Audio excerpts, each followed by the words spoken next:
ब्राह्मण थे तो तीर्थ यात्रा करना चाहते थे। उनके लड़के थे पर उनकी ज्यादा आज्ञा नहीं पालन करते थे, तो सोचा कि बूढ़ा के लिए तीर्थ यात्रा कैसे कर पाऊंगा। तो एक गरीब ब्राह्मण का लड़का था, उससे कहा कि भैया तू इधर उधर नौकरी के लिए भटकता, अगर तू मुझे तीर्थ यात्रा करवा दे तो मैं तेरी खान पान की व्यवस्था और धनराशि भी दे दूंगा। ब्राह्मण ने कहा चलो अच्छा है, आपके साथ तीर्थों का भी दर्शन होगा। तो जहां जहां जाना चाहते थे उन जवान ब्राह्मण बूढ़े ब्राह्मण को ले गया, तीर्थ दर्शन कराती हो। जब ब्रज धाम आया तो उसको बहुत बुखार आ गया बूढ़े को। उसने बहुत सेवा की, जैसे मतलब माता अपने बच्चे की सेवा करती है, ऐसे सब सेवा की उस जवान ब्राह्मण ने।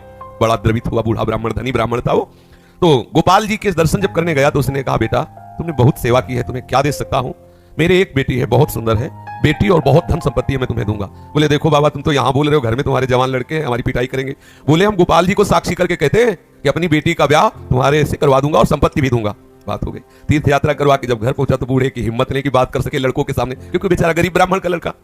महीना भर सोचता रहा कि कभी न कभी तो सूचना दे, वो तो सूचने नहीं। तो घर गया उनके और बोला देखो बाबा आपने कहा था कि तुम्हारा, तो लड़कों ने धक्का लगाया और 2-4 थप्पड़ लगाए कि तेरी सामर्थ्य क्या है कि तू मेरी बहन से ब्याह करने की बात सोच सके। बोले नहीं बाबा ने कहा था। अब लड़कों की वो स्वरूप देख करके बाबा बदल गए। उनका हमें नहीं याद है कि हमने कुछ कहा था। अब उसने कहा नहीं तुमने तो गोपाल जी के सामने कहा था। उनका हमें याद ही नहीं कि हमने तुमसे कुछ कहा है। पीट के भगा दिया।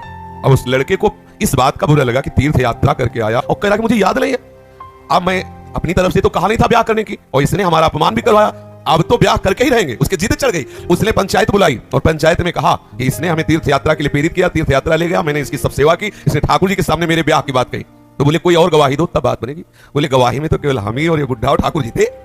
तो बोले भाई गवाही तो दो में क्या, तुम जो कह रहे हो कि इन्होंने कहा वो कह रहे नहीं कहा, तो तीसरा चाहिए। तो तीसरे में तो ठाकुर जी थे। बोले अगर गवाही दे दें तो ब्याह हम जबरदस्ती करवा देंगे। पंचायत पहले लगती थी गांव में, जैसे होता है ना न्यायालय, तो छोटा मोटा न्यायालय समझो गांव का, पंच लोग जो निर्णय कर देते थे फिर वही होता था।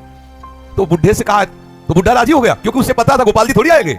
उसने कहा अगर गोपाल जी कह दे पंचों के बीच में आके यहाँ हमारे सामने ब्याह की बात हुई थी तो अब किसी की बात नहीं मानेंगे, हम ब्याह कर देंगे। लड़के भी राजी हो गए क्योंकि सबको पता था कि कोई ठाकुर जी मूर्ति थोड़ी चल के आएगी। और उसने मूर्ति नहीं माना था, उसने साक्षात ठाकुर जी माना था। आया वृंदावन और ठाकुर जी का शयन हो गया था।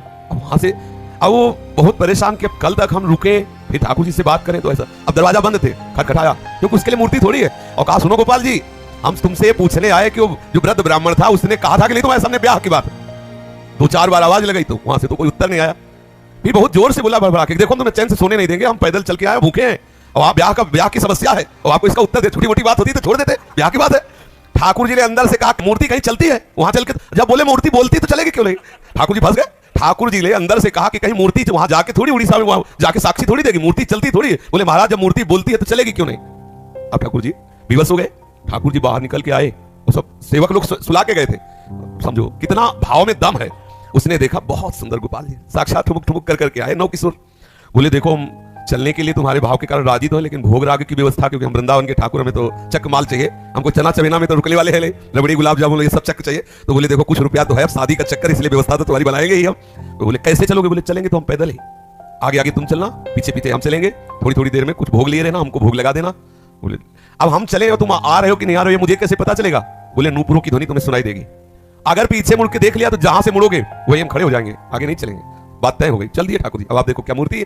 अब वो बीच बीच में भोग लगाता हुआ जब अपने गांव के नजदीक पहुंचा तो सोचा केवल नूपुरे बज रहे कि आ भी रहे। मुड़ के देखा तो ठाकुर जी खड़े। बोले चलो, बोले अब नहीं, अब सबको लिवा के यहीं लाओ क्योंकि हमारा तुम्हारा वादा था। तो बोले कोई बात। गांव में दौड़ता हुआ गया, सबसे हल्ला बताया वृंदावन के ठाकुर पधारे साक्षी देने के लिए। अब तो भीड़ इकट्ठा, साक्षात ठाकुर। अब सब पंच आ गए। तो अब पंचों के सामने बुढ़े को कुछ बोलने की हिम्मत नहीं रही। ठाकुर जी ने सबके सामने उस भक्त की वचन रक्षा के लिए बोले और कहा हमारे सामने का ब्याह हुआ। अब आप सोचो, अगर ये कोई बात सतयुग की नहीं है, ये बात सतयुग की नहीं है, ये कलयुग की ही बात है। हमारी श्रद्धा, हमारा विश्वास, जैसी हम भावना, अगर ठाकुर को मान लिया कि मूर्ति है तो मूर्ति ही रहेंगे।